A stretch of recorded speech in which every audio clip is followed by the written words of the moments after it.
De que debemos omitir todos los saludos formales, no puedo dejar de no solamente saludarlos a ustedes, sino también felicitar a la organización y presentarles a quienes me acompañan en la mesa, las distinguidas damas con quien tengo el gusto de compartir esta mañana. La doctora Flavia Pascualini, la vicepresidenta, y la doctora Verónica Scuti, la secretaria. Con esta impronta, y a pesar de las ausencias todavía por los efectos de anoche, comenzamos nuestra labor y en primer lugar vamos a tener la exposición de la ponente, de la doctora María Cesaretti, cuya ponencia está en el tomo 1, página 357. 357. Se titula El plazo en la Ley General de Sociedades. Análisis de la resolución 1/2022 de la IGJ. Porque estamos en streaming. Muy bien. Doctora, todo suyo. Muchas gracias. 5 minutos. Seremos breves. Bueno, buenos días a todos. La ponencia que trajimos tiene que ver con la resolución 1 del 2022, que es la resolución que establece la Inspección General de Justicia para las sociedades que se constituyan dentro de la jurisdicción de la Ciudad de Buenos Aires, un plazo máximo de 30 años, regulando lo establecido por la Ley 19.550 en base al plazo determinado. Regula que el plazo máximo que se les podrá establecer es el plazo de 30 años.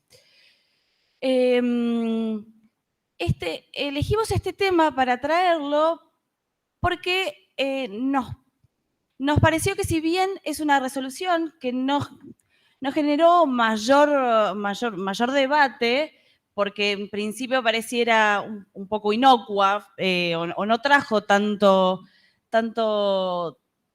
ruido como otras que se han dictado en el último tiempo, nos parecía de que de todas las resoluciones que han salido de la Inspección General de Justicia, que uno podrá o no compartir el criterio, tienen sus fundamentos, tienen sus razones de ser, tienen su explicación. Esta resolución realmente nos dejó perplejos cuando se dictó. Es una resolución que no nos esperábamos, que no se entendía, e incluso yo esto lo he hablado con el Inspector General de Justicia, así que puedo hablar libremente. Se tornó del no tema el tema. El tema del plazo era un tema que no estaba sobre la mesa, no era un tema que se tratara en congresos y demás, y se convirtió en un tema. Y lo que hicimos en la ponencia fue intentar analizar sobre todo los considerandos. Las resoluciones de la Inspección General de Justicia lo que tienen son normalmente unos considerandos muy fuertes, son considerandos muy largos que explican las resoluciones, y dijimos, bueno, más allá de la primera crítica tanto evidente que se le podía hacer, que es la crítica de la constitucionalidad, el avance reglamentario que implica establecer un plazo máximo cuando la norma no lo establece, esa como una primera crítica un poco fundante del porqué de la crítica a la resolución, la inconstitucionalidad del avance legislativo por parte del organismo. Dijimos, bueno, más allá de esta crítica, que es la primera que uno toma a la mano, vamos a analizar los fundamentos de la resolución, los considerandos y los distintos puntos que analizan los considerandos, para ver si le encontrábamos la razonabilidad a este plazo máximo de 30 años. Entonces fuimos viendo los distintos puntos que analiza la resolución en sus considerandos y los fuimos analizando. Entonces, por un lado habla la resolución de tomando plazos generales de los contratos y plazos del Código Civil y Comercial de la Nación como parámetro que se utiliza. Y toma como ejemplo el contrato de fideicomiso, que poco tiene que ver el contrato de fideicomiso con el contrato de sociedad y con la persona jurídica de la sociedad que nace del contrato asociativo. Entonces no se entiende por qué el porqué de tomar este contrato. Y después hicimos un análisis de plazos del Código Civil, y ahí nos encontramos con plazos mucho más extensos, que no se entiende por qué el plazo de 30 años de fideicomiso se toma como el plazo cuando tenemos plazos, por ejemplo, un plazo que tiene que ver con lo registral y la caducidad registral de la hipoteca, que es un plazo de 35 años, plazo del derecho real de superficie, que será de 50 o 70 años si se trata de superficie forestal o superficie de construcción, el plazo del usufructo, que tiene un plazo de 30 años también. O sea, no se condice ese considerando de la resolución 7 del 2015 con lo que efectivamente son los plazos del Código Civil y Comercial. Partamos de la base que, por ejemplo, el tema de la hipoteca y la caducidad registrada de la hipoteca, una sociedad que se constituye hoy ya no tiene plazo suficiente para sostener la caducidad registral de la propia hipoteca que puede sacar al día siguiente desde que se constituyó. Después, otro de los argumentos que toma la 7 del 2015, perdón, la resolución 1 sobre el plazo es el plazo de vida de la persona humana. Y acá dos críticas podemos hacer. Primero, que los 30 años no son plazo para la vida activa de la persona humana en lo más mínimo. En la actualidad que vivimos, 30 años no son el plazo de la vida activa de la persona, con lo cual tampoco es un argumento válido. Y este plazo de los 30 años y la vida activa de la persona humana también adolece del defecto de identificar a las personas de los socios con la persona de la sociedad. La sociedad excede a sus socios, con lo cual la vida activa de los socios fundadores o de los socios constituyentes nada tiene que ver con el plazo, con la vida que tendrá la sociedad. Y además, esto de la vida activa se da también de un poco de bruces y es contradictorio porque también hace referencia a lo conflictivo que es que los hijos de los fundadores queden atados a la sociedad de sus padres. Y esto además se contradice con una resolución que pocos meses antes dictó, que fue muy bien recibida, es una resolución que se aplaude, que es la resolución que tiene que ver con la inscripción de protocolos de empresa familiar, que justamente en sus considerandos habla de la importancia de las empresas familiares, la importancia del traspaso generacional, y una sociedad que nace para vivir 30 años no está pensada justamente para la primera generación. Y por último, lo último que agrego como crítica, es otro de los considerandos que manifiesta, es el tema de que se busca evitar el conflicto entre los socios. Y en vez de evitar el conflicto entre los socios, abrimos la ventana a un nuevo conflicto, que es el conflicto al momento de decidir la prórroga, porque la solución es, bueno, constitúyase por 30 años y vaya prorrogando. Pero al momento de la prórroga traigo un conflicto que no tenía sobre la mesa, porque si los socios constituyeron una sociedad por el plazo que sea, no se ponen a discutir si la sociedad continúa o no, por lo menos por el tema del plazo. Si yo le pongo un plazo de 30 años, considerando que un plazo de 30 años para una empresa es un plazo breve, traigo sobre la mesa la posibilidad de discutir, bueno, seguimos o no seguimos, con lo cual introduzco un nuevo tema de conflicto a la sociedad que no lo tenía. Después también la ponencia hace un poquito de derecho comparado, pero por el tiempo ya eso es casi anecdótico. Muchas gracias. Gracias, doctora.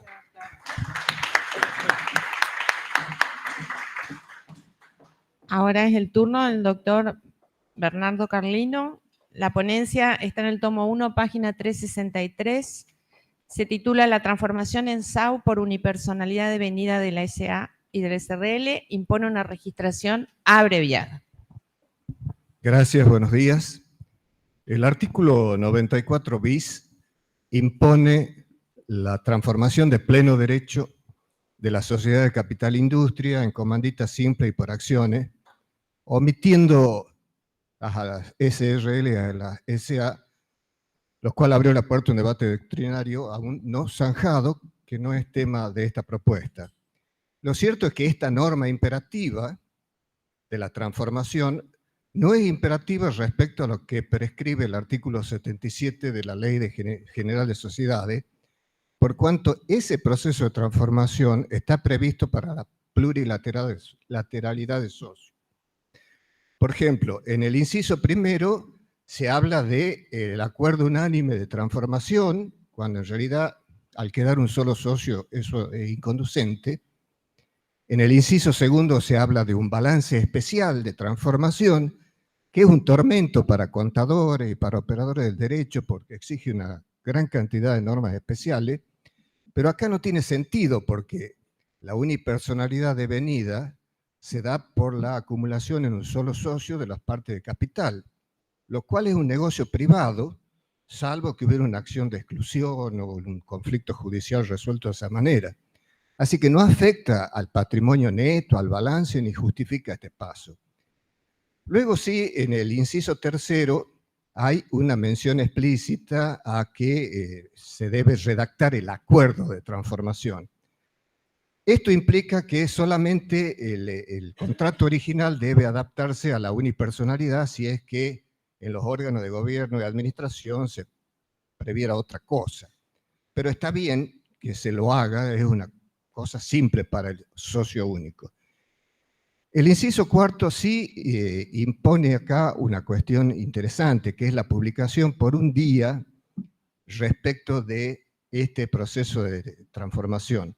Le interesa al socio único, cuanto antes, si él sabe que no va a poder conseguir plurilateralidad de socios, cortar el plazo de 3 meses donde incurre en responsabilidad solidaria respecto a la continuidad de la sociedad. Entonces, esta publicación, aparte de los efectos ante terceros, corta ese plazo y el periodo de responsabilidad.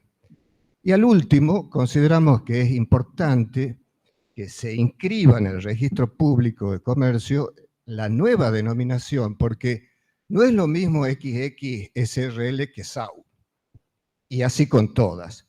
Y esto además impone una serie de repercusiones que acá no analizamos respecto a la AFIP, a los ministerios de trabajo, a los bancos, etcétera, etcétera. Por eso lo que propone la ponencia es que para estos casos el trámite sea abreviado, lo cual beneficia a las partes y a los terceros. Muchas gracias. Muchas gracias, doctor.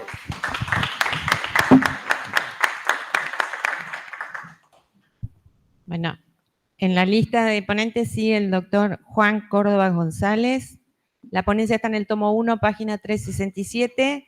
Apelación contra las decisiones de la Dirección General de Inspección de Córdoba.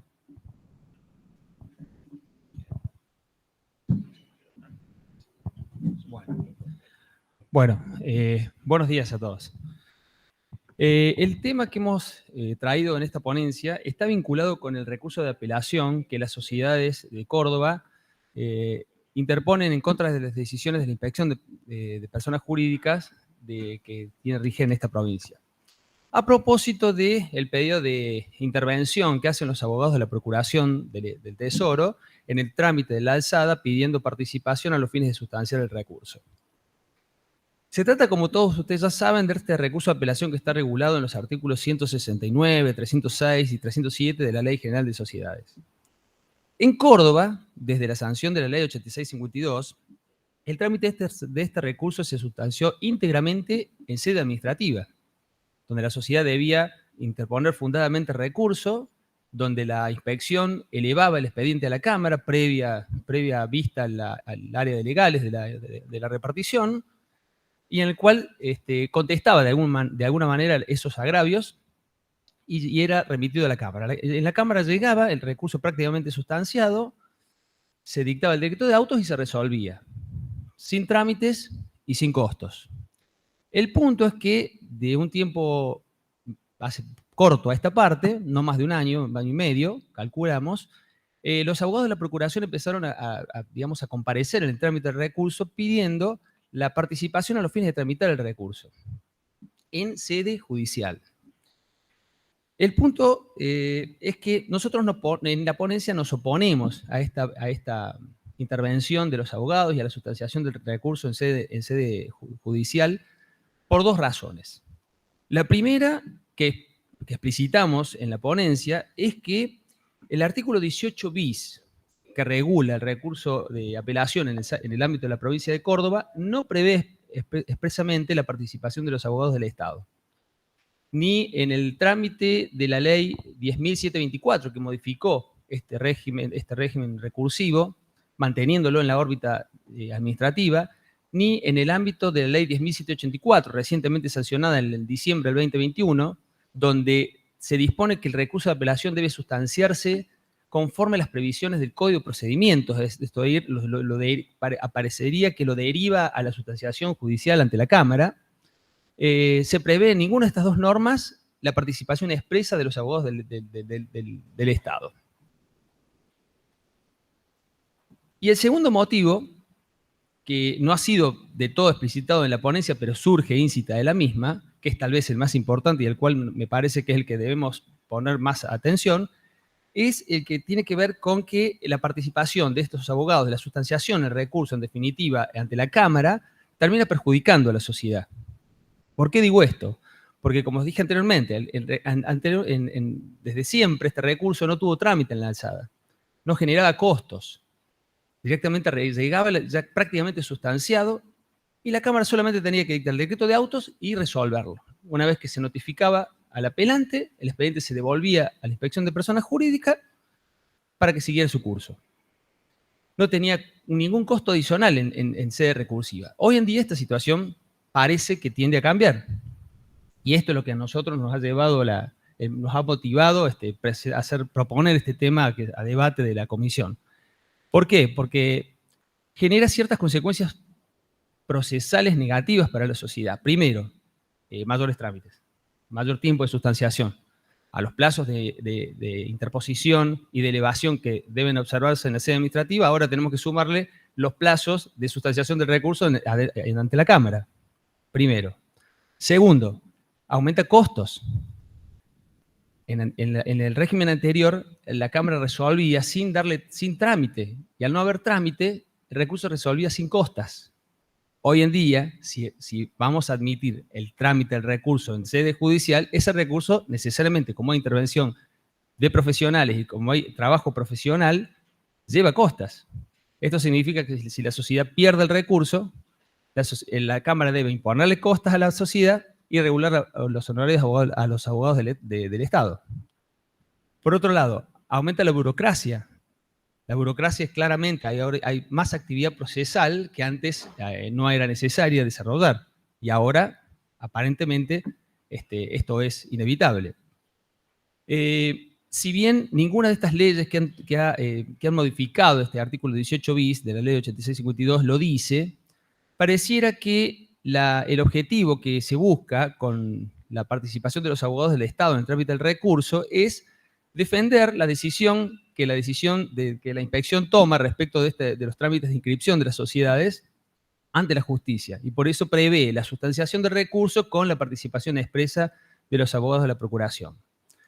El punto es que esto perjudica sensiblemente a la sociedad. ¿Por qué? Por esto que dijimos, mayores costos y mayores tiempos, sumado a que un cúmulo de incidencias que se pueden suscitar en el trámite, que antes no existían, que ahora sí pueden tener cabida, como son, por ejemplo, prevenciones de instancias, deserciones, desistimientos y demás, que incluso ponen en jaque que la sociedad pueda lograr la revisión de la justicia que tanto busca a través del recurso.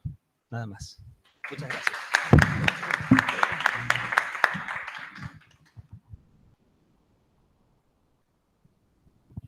María Sol Flores Collazo está. García Muli o María Valeria Sala Mercado. Bueno, doctor Pérez Ubalde, con el doctor Isandro Haddad y el Sala Mercado José. La ponencia, una inspección general de justicia para Cava y sostenida por Cava. Tomo 1, página 383. Buen día. Sala Mercado viene para la defensa. Ahí está llegando. Bueno, vamos al año... Ahí está. La redacción, los integrantes de la redacción de esta ponencia no es casual, ¿no? Somos 3 provincias distintas y venimos a hacer un planteo federal. Espero que lo compartan. Vamos al año 1994, ¿no? En el año 1994 la reforma de nuestra Constitución estipuló la autonomía de la Ciudad Autónoma de Buenos Aires y luego de ello, en el año 1995, el Congreso de la Nación sacó la ley 24.588 que garantiza los intereses del Estado Nacional y se reserva para los intereses del Estado Nacional el registro de la propiedad y la Inspección General de Justicia. Luego de ello, se sancionó la Constitución de la Ciudad Autónoma de Buenos Aires y dentro de la Constitución de la Ciudad Autónoma de Buenos Aires la propia Constitución se da la facultad de tener un registro público local y de tener su propia inspección y su propia autoridad de control para las sociedades. Y además dispone en el artículo 80 de la Constitución de la Ciudad Autónoma de Buenos Aires que queda derogada toda normativa que sea contraria a lo que está dispuesto en esta propia Constitución.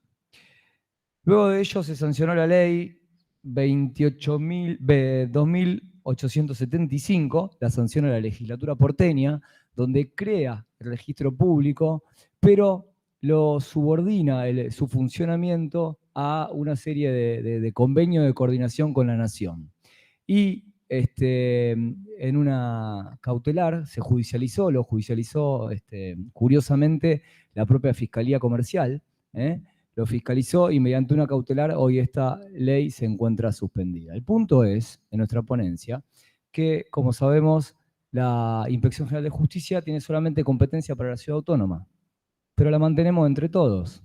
Con lo cual, el que paga un impuesto o que compra un bien en Ushuaia, como en Ledesma, en Jujuy, en donde fuera, está aportando al sostén de un instituto o un organismo que nunca, lo más probable es que en su vida nunca ni pase por la puerta. Consecuentemente, nosotros los provincianos, y en base a lo que dice la Corte Suprema, que el federalismo debe ser en base a la lealtad federal o la buena fe federal, sostenemos y le pedimos, no al gobierno nacional, sino a la legislatura porteña, que se dé la ley que se tiene que dar sin ningún tipo de convenio con la nación y se lleven la inspección a la Ciudad Autónoma de Buenos Aires y la sostengan económicamente entre ellos. La Inspección General de Justicia, así como está, debería quedar solamente para regular las sociedades de capitalización de ahorro, me parece que es una facultad nacional, y las empresas binacionales argentina-brasilera. Para todo lo demás, no debería tener ningún tipo de competencia porque debería pasar a Ciudad Autónoma de Buenos Aires, lo que implica que su registrador o su director debería ser elegido por la Ciudad Autónoma de Buenos Aires. Muchas gracias.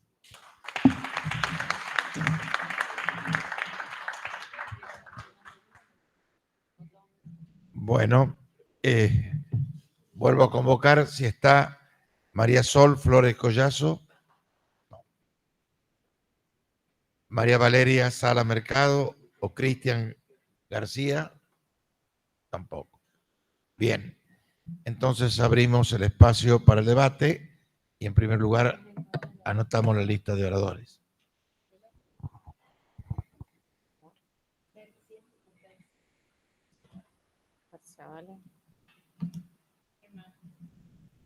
María Laura Juárez.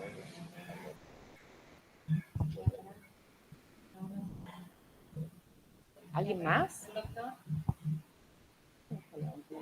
Doctor Chuma.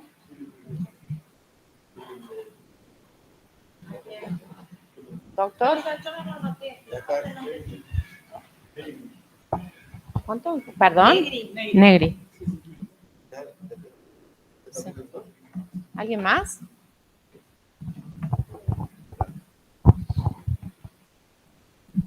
Doctor Perciavale.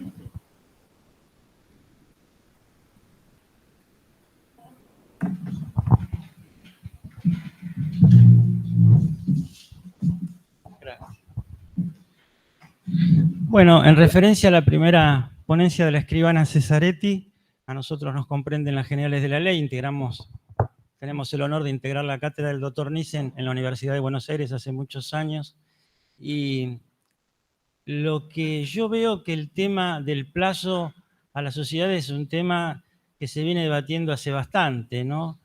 Pensemos que ya Alperín decía que no podía una sociedad durar más que una persona física, como bien nos decía la escribana, y hay un viejo artículo del doctor Mafía, socio a palos, recordado, que un poco siempre con su clásica ironía se refería al tema. Claro, el tema de las facultades legislativas es un tema que es oportuno verlo, hasta dónde tiene esa facultad el organismo de Contralor, pero yo creo que habría que darle un tratamiento, y se impone una modificación de la ley en cuanto al plazo. En referencia al profesor tucumano Bernardo Carlino, En la 7 de 2015, la IGJ a las colectivas, por ejemplo, y a esas SRL que quedan con un solo socio, pasan a la sección cuarta. Como todos sabemos, que es lo que yo veo que se ha, no solo normativamente, sino que se ha hecho una práctica al margen, que coincido con el doctor Carlino, que el 94 bis sigue siendo un tema de polémica. Con respecto, bueno, a la ponencia del doctor Haddad, es muy breve, no coincido en nada, coincido con la ponencia del doctor Haddad, pero bueno, las ideas no se matan, como decía el sanjuanino. Muchas gracias.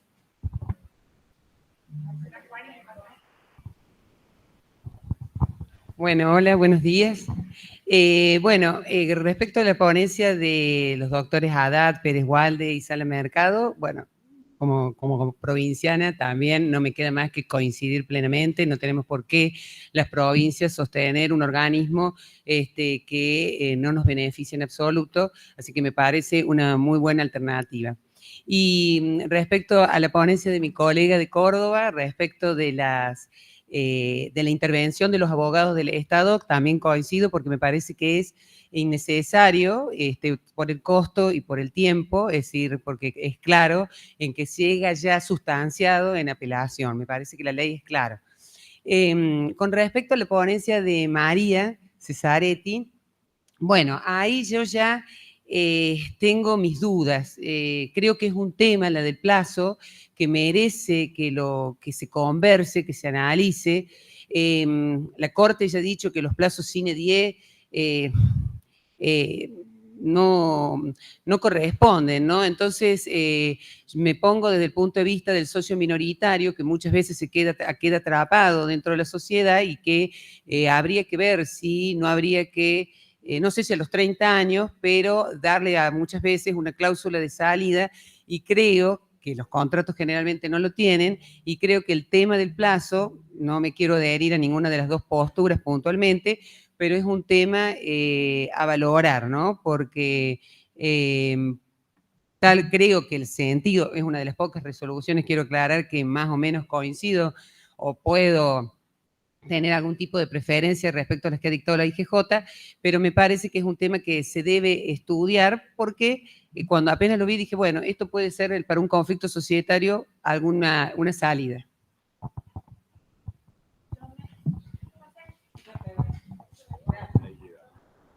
Gracias. Con respecto a la ponencia de la IGJ, yo sería uno de los hombres más felices del mundo si se hiciera ese tema, pero creo, y no sé si Lisandro, Fernando o José tienen el dato, ¿en qué estado está el juicio iniciado por Gil Carbó hace 10 años? No sé si está en la Corte. No sé si está en la Corte. Por eso, Gabriela Boquín nos contó anoche... Que estaba en trámite, que no. Sí, pero que ni siquiera tiene decisión jurisdiccional todavía. No, creo que había una cautelar, no había Por decisión eso, final. nada más. Con lo cual, 10 años. No piensen que los porteños queremos hacernos de fondos provinciales, todo lo contrario, desearíamos que no fuera así, pero hay una discusión muy grande en cuanto a la competencia de la IGJ y la confluencia sobre un mismo tema de competencias jurisdiccionales y administrativas. Hoy hay una idea también de transferir a la Justicia Nacional Comercial a la Ciudad de Buenos Aires. Opinaremos de modos distintos, seguramente coincidiremos, no coincidiremos, pero bueno, hay una discusión, un debate en relación a las competencias de la CABA y de la Nación en todo el aspecto, pero les repito, tenemos que tener en cuenta que ese juicio es lo que detiene toda la eventual transferencia que ustedes proponen, con la que estoy de acuerdo.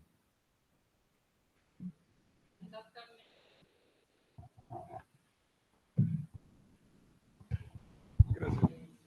No solamente Chomer me trae el micrófono, sino me comulgo con lo que acaba de decir. Quería preguntar en qué estado estaba la situación y qué posibilidades prácticas hay de llevarlo a cabo, porque en realidad jurisdiccionalmente estamos fracasando si tardamos 10 años en resolver un litigio. Si no nos podemos poner de acuerdo y entramos en peleas de tipo ideológico, político, cuando es una cuestión sencilla. Es decir, en mi opinión, no tendría ninguna duda que tendría que pasarse a Capital Federal, pero si le preguntamos a, ¿cómo se llamaba? Fue designado incluso la persona que iba a ocuparse del cargo de la inspección de personas jurídicas, Samenfeld, Víctor Samenfeld, tuvo 10 años esperando, todavía está esperando. Así que, bueno, comulgo con lo que acaba de decir, y si hay alguna posibilidad práctica para que no nos quedemos en ideas sin ningún resultado. Nada más que eso.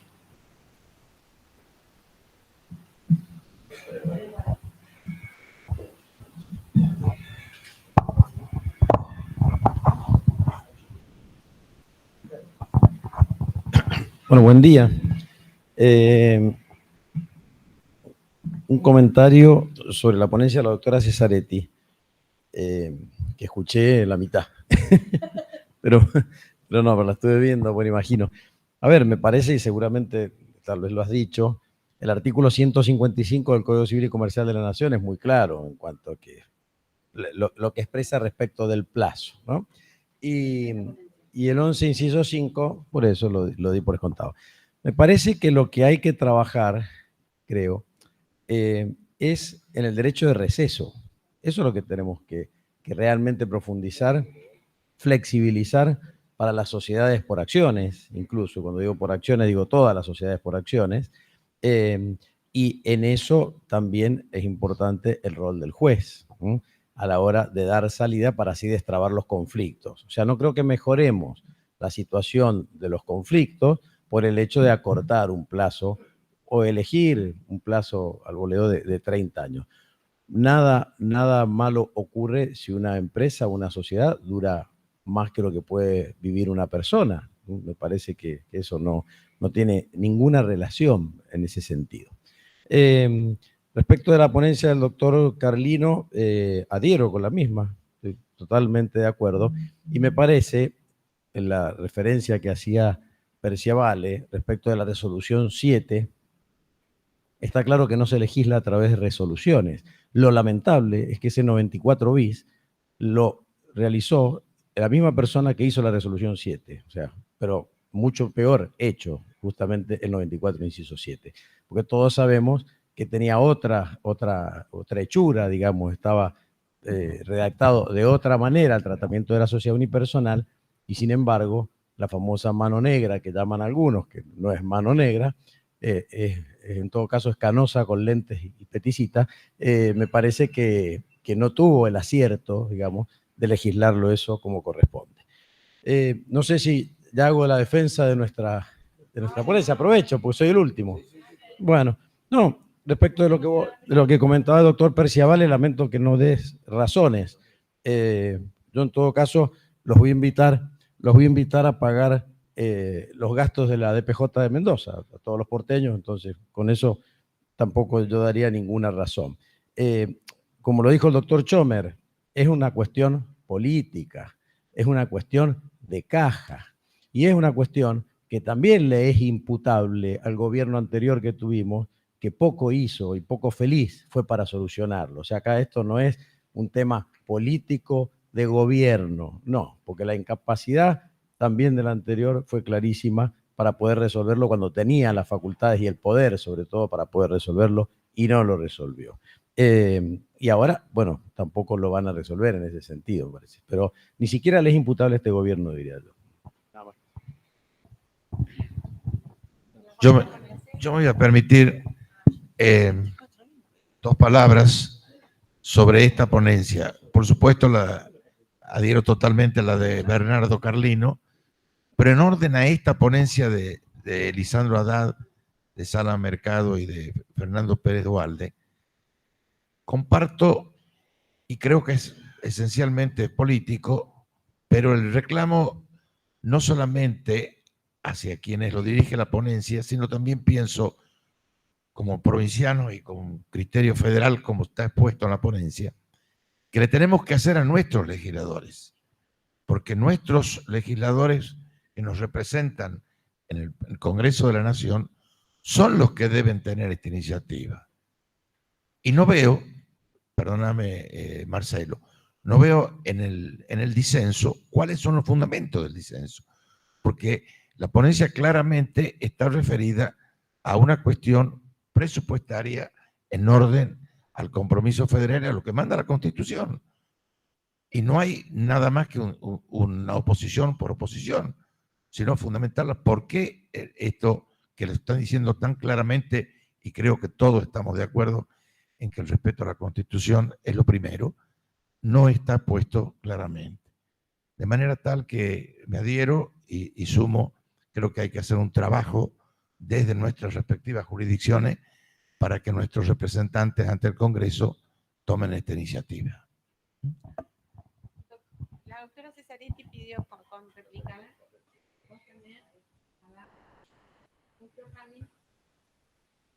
Vamos por el orden de la ponencia. Así es, paradito. Bueno, en relación a lo que me planteó Marcelo, eso también lo planteamos en la ponencia, por el tiempo es más larga la ponencia que lo que se habló.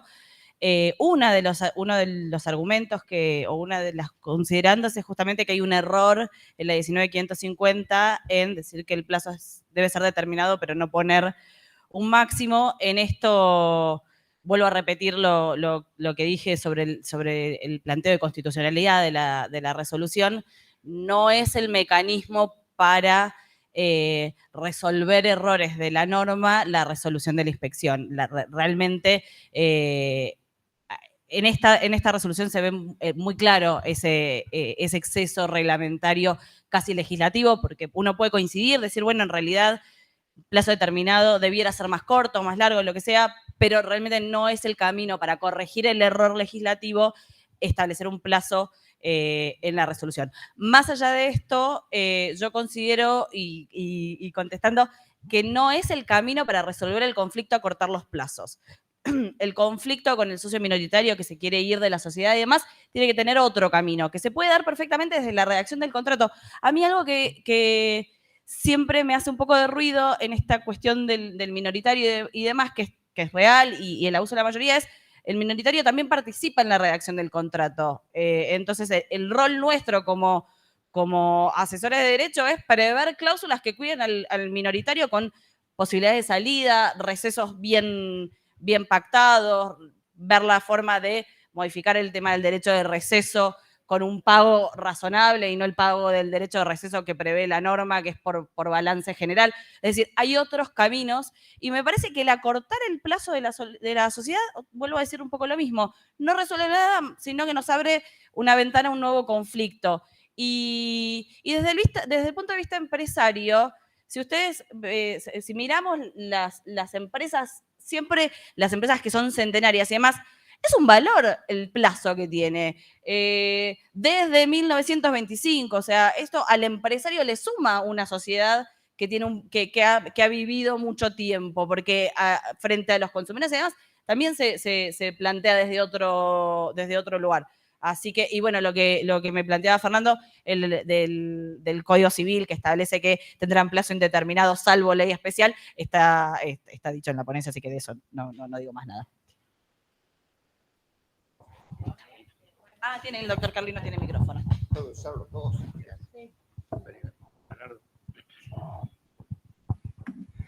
Solamente agradecer las intervenciones y un poco siguiendo el camino que el doctor Perciabel ha señalado, la norma del 94 bis es de pleno derecho. Así que si la IGJ dispuso a en la sección cuarta, está una decisión de la IGJ, pero no resuelve la implementación que es vía transformación, porque mandarla a la sección cuarta no la transforma, no cumple ese camino que da la Ley General de Sociedades. Por eso creo que sin entrar en otro tipo de disquisiciones, es más conveniente que se cumpla un trámite abreviado de inscripción, como lo que sea, que estos caminos, digamos, un poco a contrapelo de lo que dice la norma de pleno derecho. Muchas gracias. Gracias, doctor. Solo para aportar llevar a números, sí. Espera que tengo el... Por la grabación. Solo para llevar a números de lo que estamos hablando. Hicimos un pedido de información. La Inspección General de Justicia tiene 145 empleados. Y el presupuesto, nos tomamos el trabajo de estudiar el presupuesto del 2020, porque el 2021 no hay, es de 190.000 millones de pesos destinados a la Inspección General de Justicia, que sostenemos entre todos nosotros. Y ni hablar, digamos, lo que va a ser el presupuesto de 2022 con la inflación, porque a veces hablamos y hasta que no materializamos lo que estamos diciendo, no generamos el efecto que queremos generar. Gracias.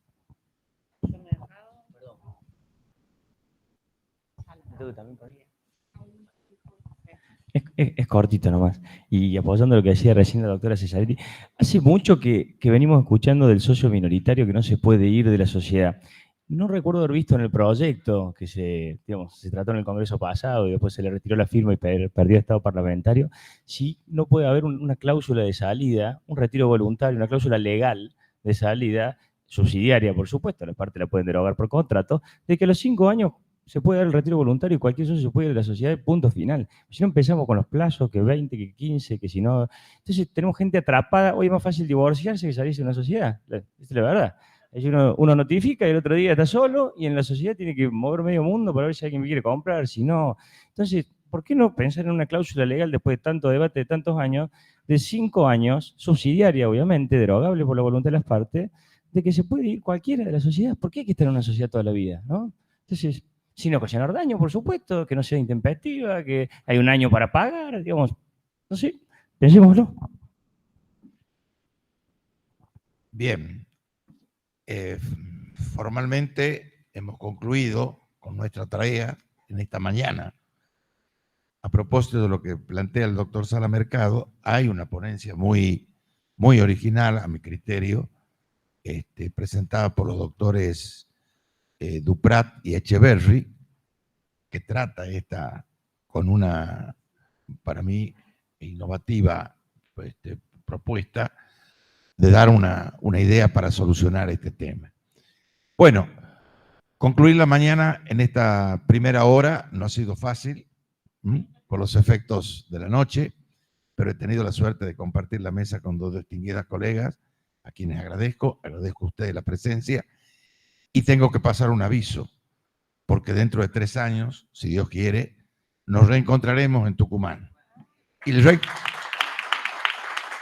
el reencuentro en nuestra provincia lo haremos si todos ponemos un poquito de nuestra mejor voluntad, bajo 2 premisas. La primera, de que lleguemos más unidos que nunca. Este ha sido siempre un congreso de la unidad, lo que no significa no tener diversidad de opiniones, pero con la unidad de espíritu y con la unidad de la confraternidad. Eso no lo debemos perder y tenemos que siempre no solamente mantenerlo, sino acrecentarlo. Y segundo, seguir enarbolando firmemente la bandera de la libertad, de la autonomía, de la voluntad, como un eje del derecho societario. Esto es nuestro objetivo para dentro de 3 años. Los espero en Tucumán a todos, si Dios nos permite vernos, y que tengan un muy buen día hoy. Muchas gracias.